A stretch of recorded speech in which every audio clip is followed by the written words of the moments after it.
پریشانیاں تو آتی جاتی ہیں اور آتی جاتی ہی رہیں گی، تم بس اللہ سے امید مت ہارنا۔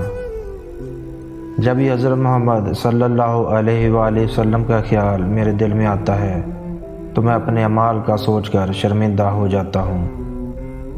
جو آنسو ہم بہاتے ہیں وہ ہمارے دل کے باغ کو سیراب کرتے ہیں۔ انسان کی حفاظت دراصل اس کی موت کا مقررہ وقت کرتا ہے۔ ان لوگوں سے ہمیشہ بچ کے رہو جو علماء کی تحریریں توڑ مروڑ کے پیش کرتے ہیں۔ اللہ کا حساب سب کے لیے یکساں ہے۔ جو شخص اللہ کے قوانین کی نافرمانی کرے اسے کبھی عزت حاصل نہیں ہوتی، چاہے اس کی شہرت آسمانوں کو چھوتی ہو۔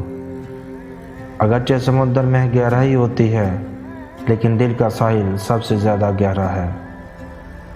نفس کی پیروی چھوڑ دو اور اس کی طرف اپنا رخ پھیرو جو سچا ہے اور سچائی کی تصدیق کرتا ہے۔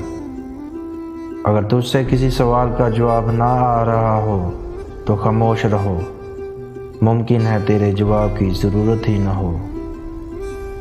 مجذوب کی کیفیت جہل نہیں علم ہے۔ جو بیج اپنے چھلکے کو اترنے نہ دے وہ کبھی ایک پھلدار درخت نہیں بن